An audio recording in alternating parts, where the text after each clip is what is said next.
Now, I don't mean to say that being wrong is the same thing as being creative. What we do know is, if you're not prepared to be wrong, you'll never come up with anything original. If you're not prepared to be wrong. And by the time they get to be adults, most kids have lost that capacity. They have become frightened of being wrong. And we run our companies this, by the way. We stigmatize mistakes.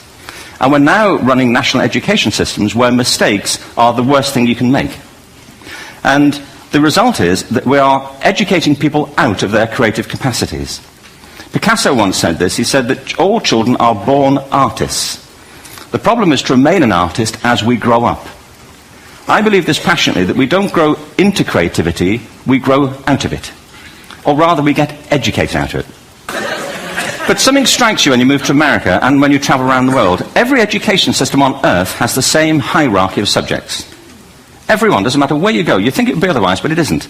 At the top are mathematics and languages, then the humanities, and the bottom are the arts, everywhere on earth. And in pretty much every system too, there's a hierarchy within the arts. Art and music are normally given a higher status in schools than drama and dance. There isn't an education system on the planet that teaches dance every day to children the way we teach them mathematics. Why? Why not? I think this is rather important. I think maths is very important, but so is dance. Children dance all the time if they're allowed to. We all do. We all have bodies, don't we? Yeah. Did I miss a meeting? I mean, I think... Truthfully, what happens is, as children grow up, we start to educate them progressively from the waist up. And then we focus on their heads, and slightly to one side.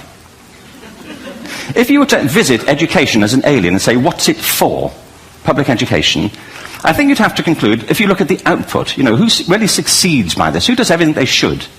Who gets all the brownie points? You know, who are the winners? I think you'd have to conclude the whole purpose of public education throughout the world is to produce university professors. Isn't it? They're the people who come out the top, and I used to be one. So there, you know. And I like university professors, but, you know, we shouldn't hold them up as the high watermark of all human achievement. They're just a form of life.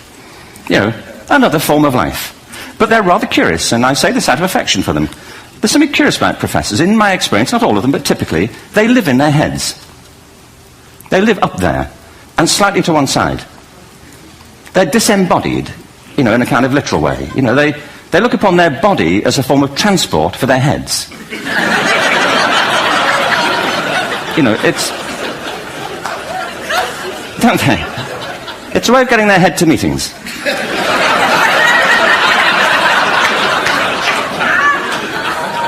If you want real evidence of out-of-body experiences, by the way, get yourself along to a residential conference for senior academics and pop into the discotheque on the final night.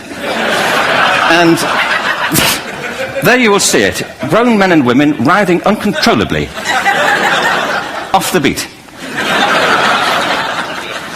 Waiting to end so they can go home and write a paper about it. Now, our education system is predicated on the idea of academic ability. And there's a reason. The whole system was invented around the world. There were no public systems of education really before the 19th century. They all came into being to meet the needs of industrialism. So the hierarchy is rooted on two ideas. Number one, that the most useful subjects for work are at the top. So you were probably steered benignly away from things at school when you were a kid, things you liked, on the grounds you would never get a job doing that.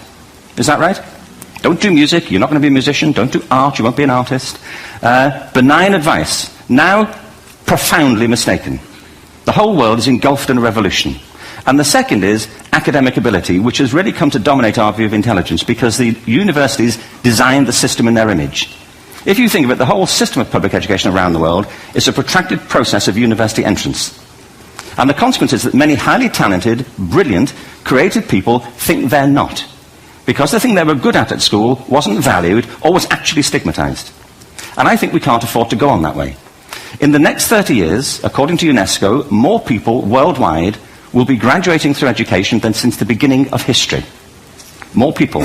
And it's the combination of all the things we've talked about, technology and its transformational effect on work, and demography and the huge explosion in population. Suddenly, degrees aren't worth anything. Isn't that true? When I was a student, if you had a degree, you had a job. If you didn't have a job, it's because you didn't want one. And I didn't want one, frankly, so... But now, kids with degrees are often heading home to carry on playing video games.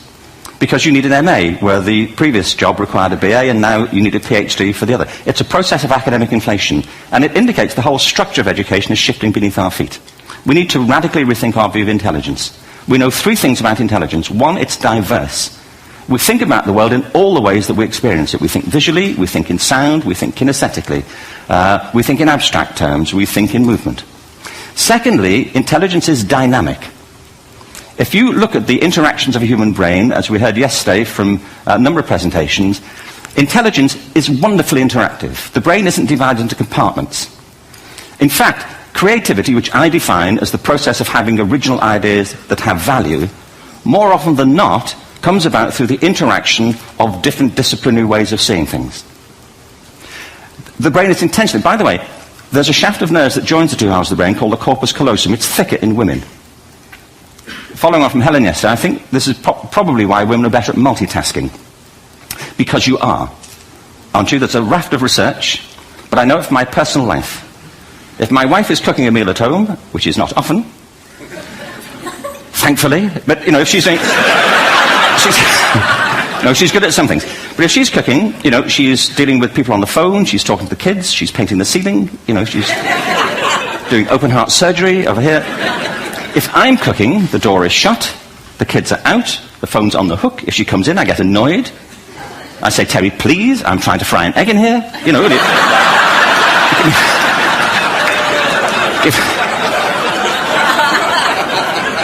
give me a break. Actually, there was do you know that old philosophical thing? If a tree falls in a forest and nobody hears it, did it happen? Remember that old chestnut? I saw a great T-shirt, really, recently, which said, if a man speaks his mind in a forest and no woman hears him, is he still wrong?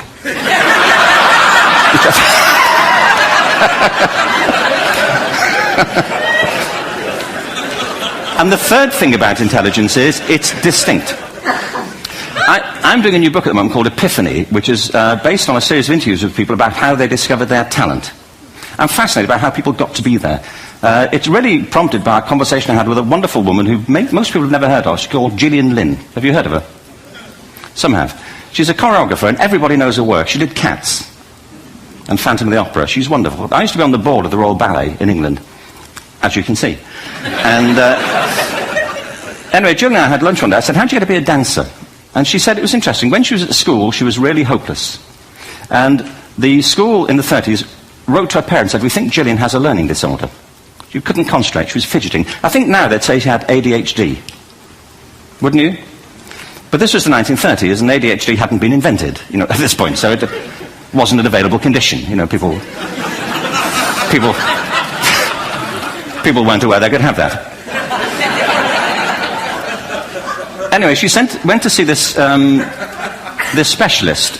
So this oak-panelled room, and she was there with her mother, and she was led and sat on this chair at the end, and she sat on her hands for 20 minutes while this man talked to her mother about all the problems Gillian was having at school. And at the end of it, because she was disturbing people, her homework was always late and so on, little kid of 8, in the end, the doctor went and sat next to Gillian and said, Gillian, I've listened to all these things that your mother's told me. I need to speak to her privately. So he said, wait here, we'll be back, we won't be very long, and they went and left her.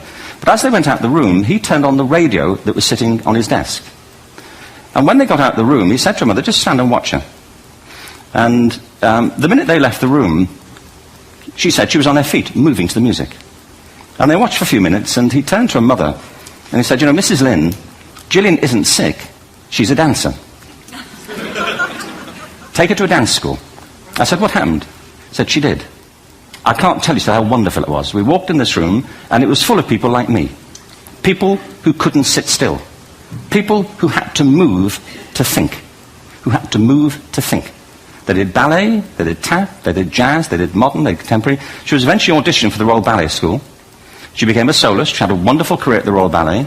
She eventually graduated from the Royal Ballet School, found her own company, the Gillian Dance Company, met Andrew Lloyd Webber. She's been responsible for some of the most successful musical theatre productions in history.